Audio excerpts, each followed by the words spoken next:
Hey yo, it's good. My name is Jaquel Chandler, and today I'm going to show you guys how to balance a Nikon Z6 on the new DJI RS3.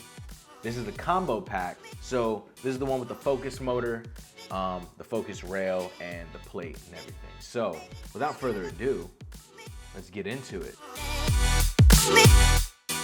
So we'll say you got your focus motor and everything already set up. Everything's on here. You've got it set. You know that it works, right? You can test it right here. You see it moving. You're good to go. This is set to the side. So now, when it comes to the actual DJI gimbal itself, right? You want it to be off initially, right? Turn it off. Just let it be off. When you look at it initially, it will be off and it will be in this position like that, right? Completely locked and good to go. You want to put your base plate here, right? What you're going to do is your top base plate, you are going to take your camera, you're going to slide it in, right? And you're going to hear that click. So basically what I say is anytime you have to move something, look for a gray lever or something that has a lock and an unlock, and you want to make sure it's locked. Right now, this is locked in place. It's good to go. It's on there. So what you want to do now is you want to lock it into its neutral position. Right now, it's in its locked, like stowaway position. So what you want to do is you want to look at the left side. You're going to have right here by where it says RS3, you got a lock, unlock switch. You're going to unlock that and then turn it this way, lock it back. If you are not sure if it's locked in position, you can slide it to the lock and then it'll fold into where it needs to be or lock into where it needs to be. Same thing with the top here. There's another button. You want to pull that down to unlock, and then if you want, just move it a little bit, put it back to lock, and it'll lock into this position. So now you should have everything locked. Move up and down on the front, it doesn't move. On the side, it doesn't move. Left and right, it doesn't move. The first part you want to do, you want to unlock here. You want to make sure this top part is loose so that you're going here. What you want to do is you want to utilize this section right here, right? So this section right here underneath the lens, wherever your lens is, this part underneath your lens has a lever. You want to loosen that and then slide it back and forth. So right now I have mine locked in, but when you do it, it's a little off balance, as you can tell. So what you want to do is you want to loosen it just a little bit. And then you have this knob here to help you fine adjust it. So if it's moving forward like that, that means it's too front heavy. So you want it to go back a little bit. So you just twist the knob back, make it slide back a little bit more so that some of the weight's in the back. So now when I do it, it's just like that. So now what I want to do while it's here in position, I want to lock it. Boom. Now we want to make sure that it's locked in the vertical position, right? So when you do it, it shouldn't move back or it shouldn't move forward, right? On the bottom of the plate, on the front when you're looking at it, there's this plate. So with this one, when you're balancing it vertically like that, again, you don't want it to move this way. You don't want it to move back. You don't want it to move forward when you do it. So you're gonna take this position right here. I would hold it underneath, kind of relieve some of the weight. And you just loosen this up right here with this silver knob and then slide it back and forth, right? If it's moving this way forward, that means you have it at a high number. You need to move the number down. If it's moving backwards like that, that means you have it. Wait, did I say that wrong? Wait. No, I didn't say that wrong. I'm bugging out.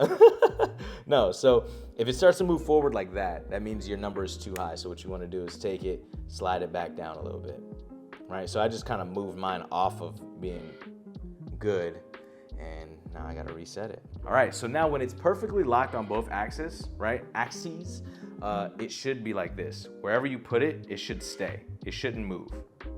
It should, ooh. So if I go like this, it's gonna stay. If I go like, ooh. If I go like that, it's gonna stay. Vertical, it stays. It stays.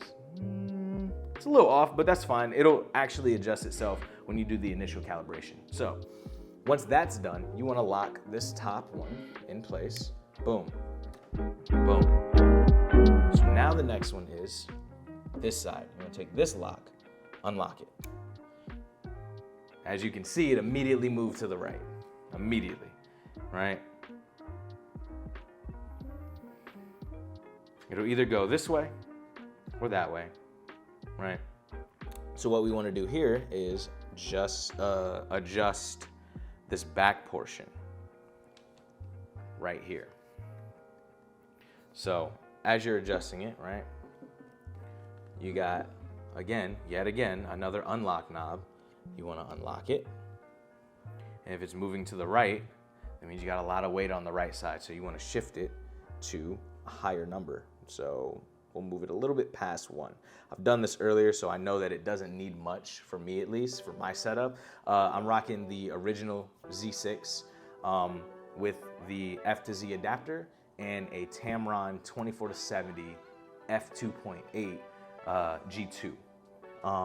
Yeah, so I know what my weights are right now. So when you do it, turn to the right, comes back to center. To the left, comes back to center. So right now I'm locked in.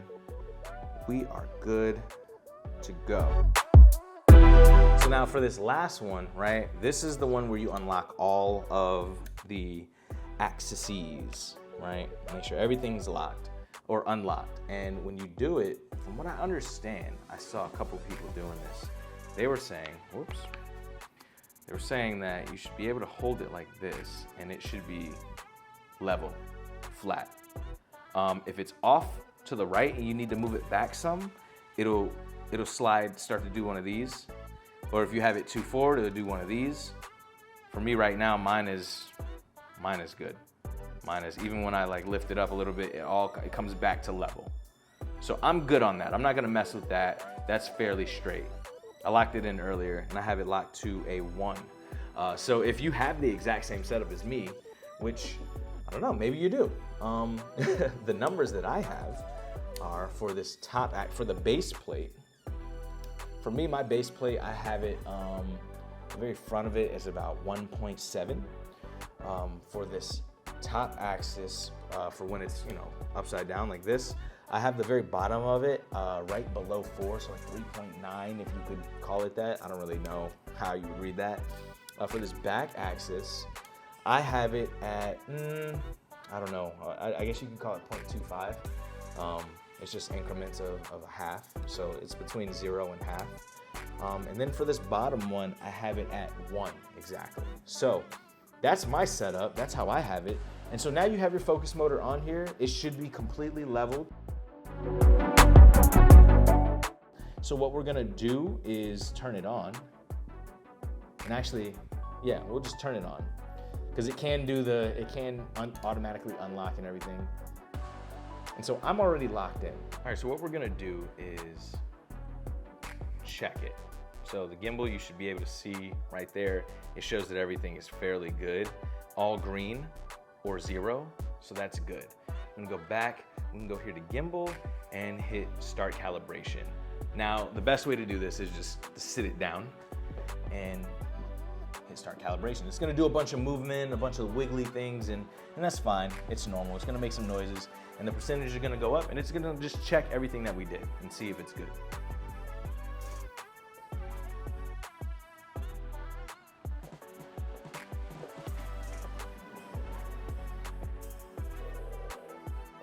It's gonna make a weird noise. And there we go, good to go. So now, we are good to go and use our gimbal. So there you have it. That is how you calibrate and set up initially a Nikon Z6 with a Tamron 24-70 on a DJI Ronin S3. Hopefully that was helpful. If there's anything I missed and you've done this before, let me know. If there's anything I missed that you want to know that you haven't been able to find, let me know. Like I said in some of my other videos, this is just something that I was looking for and I couldn't find for my specific need.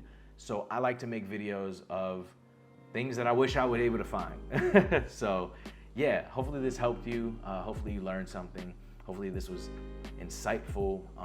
If it was, please leave a like, drop a comment down below. Let me know what you learned. Let me know something that you'd like to know. If there's any other questions or any other things you want to know about the DJI RS3 or the Nikon Z6, let me know, because I'm still diving into it and I'm fairly new to gimbals, so I'm sure I would love to look into it. So this is probably my favorite feature. This is dope. I love it. But that's it. That's all I got. Thank you for tuning in. If you want to see how I set up my ATOMOS Ninja V and the DJI, there's going to be another video for that too. I'm still trying to figure out how to do it. I don't really know yet. So maybe we can figure it out together. I don't know. But yeah, anyway, hope you guys are having a good one. And yeah, that's it. See you guys in the next video. Peace.